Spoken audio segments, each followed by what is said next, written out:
My name's Maddie. I'm a 22-year-old competitive climber from Canada, currently living in Montreal. Recently, I competed at the Canadian High Performance Competition. It takes place every year, and this is the third year we've had it. I actually didn't compete last year, but I competed the year before. So this is my second year doing the high performance competition. So just for some context, the Canadian High Performance Competition is used as a selection event for the Canadian team. Now, it's worth about the same amount of points as nationals.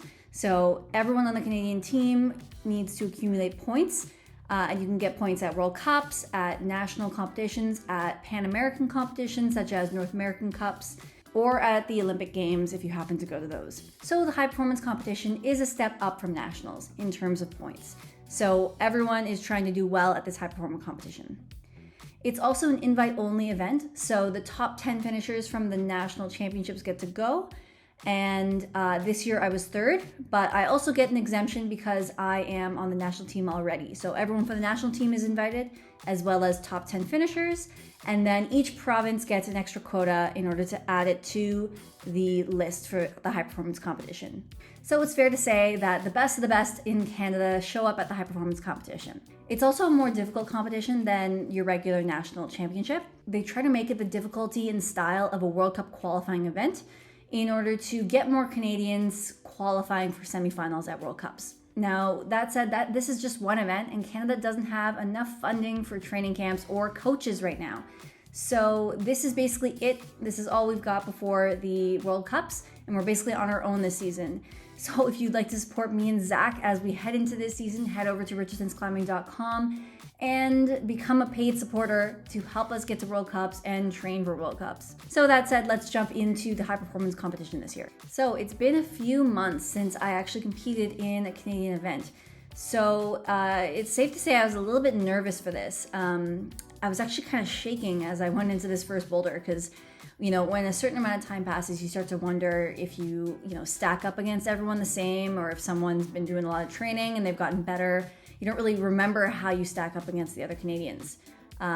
So yeah, I was a little bit nervous going into this first boulder, and I kind of messed this one up a little bit. This was supposed to be the gimme kind of boulder. It had a lot of zones on it and a few tops, but I was unable to get a zone on it. And I guess I was trying it kind of a more dynamic way. I also tried it the static way, where you kind of step on this and then very slowly go over, but it took me a few attempts to figure that out. But it turns out both of those betas were wrong. I wasn't supposed to go dynamically, and I wasn't supposed to go statically. I was supposed to do something kind of in between. But I think my nerves were kind of getting to me on this one, and I couldn't really see the proper beta.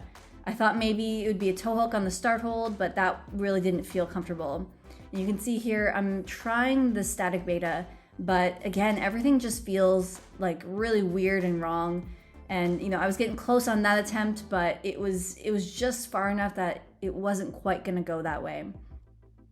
So I spent a whole bunch of attempts on this first boulder, slipping around. I'm feeling like maybe other people, I don't really know how everyone else did. So I'm thinking maybe no one else is getting the zone on this one. Maybe no one topped it. Of course, it turns out that, that was not the case. This was the most topped boulder. But either way, I was getting a little flustered and I was showing my nerves on this first boulder. But I always find that, good or bad, as soon as you get the first boulder done, the nerves kind of settle down. And you kind of are getting comfortable with the style that's put in front of you, and you get used to what's being asked of you.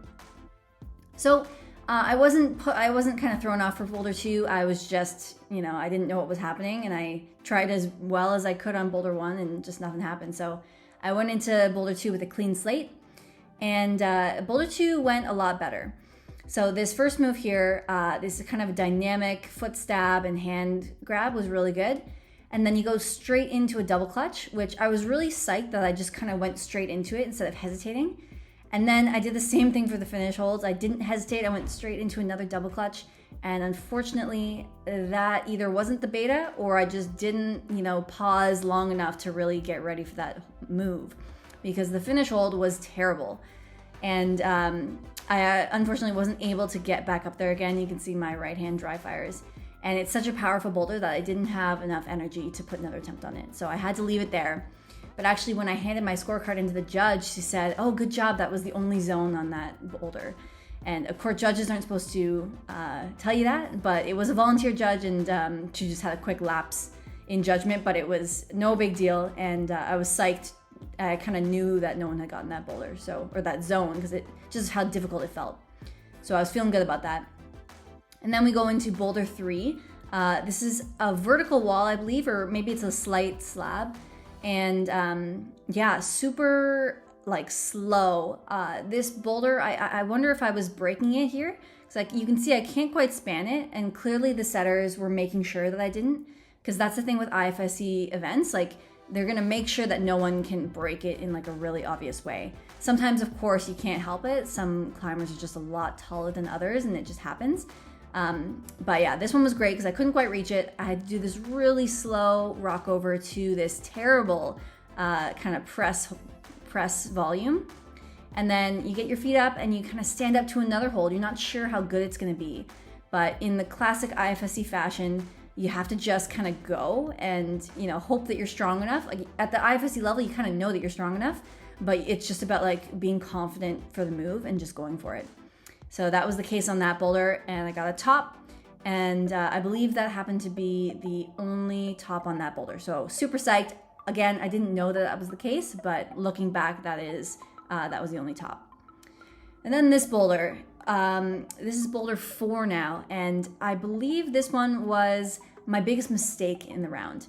So again, like I was saying, you want to be very confident in World Cups and really go for moves and give it your all, because honestly, if you don't, you're gonna miss semis. It's very easy to miss a semifinal round. I've missed many a semi in my career. So you're going up for this second last hold, and it's absolutely garbage, but the finish hold is amazing. So all you need to do is just push with your legs, trust your hands, and just go for this finish hold. And this first attempt, I was kind of messing around. I wanted my feet in a different position, but I couldn't get there from where I kind of landed myself. So I fell. And so on this attempt, I decided to put my feet where I wanted them. I opted for this kind of drop knee on a crimp. That way I could really like jump into the finish hold. And you can see, I kind of commit with one hand. And I was really disappointed with that because, I wanted to be the person that commits to the finish holds, even though it's a little bit scary. And I didn't quite commit to it. So that was my biggest mistake of the round, I'd say. This boulder here was your classic kind of runny-do dynamic coordination boulder. Super cool. I think this one saw 1 or 2 zones, something like that. But it was a really cool move. You kind of have to jump far enough so that you're really far to the right of this hold. So you can use it as like a kind of a side pull. And then you also want to kind of aim for the zone at the same time to kind of direct your coordination move. So at this point, you can look at the clock and you'll see out of 5 minutes, there's only 1 minute and 15 seconds left. So this is basically probably my only shot at the top here, unless I think I can do the coordination right away. So I wasn't really thinking about that. I was more thinking about just trying to do this move and trying to like figure out how to stand up off this terrible right foot. And in the end, I decided to crimp behind the volume against the wall and stand straight up. It was super painful and really choss, but I got it done. I got the top. So what's interesting about this round is that my score ended up looking like basically all the scores I usually get at World Cups. My thing is I always get 2 tops at every World Cup. So last season, every single World Cup was 2 tops. And then I think I got most or all zones. In this boulder round, I didn't get one of the zones, so it's a little bit maybe worse than my typical World Cup round scorecard. But, technically this is a Canadian versus Canadian event, so it's not really indicative of what the World Cup field would have been getting. I don't really know how this would have stacked up against some of the international competitors. Typically though, 2 tops isn't quite enough to get you into a semifinal round. So I was somewhat disappointed with the result. I definitely could have topped number 1 if I just saw the like half dynamic, half static beta. Looking at the beta that people were using to top it, it wasn't too difficult. You just kind of stand up into it. So that would have been my top. And of course, also I fell off of 2 top finishes, but I do that in World Cups too. And sometimes the hardest move is actually the finish move.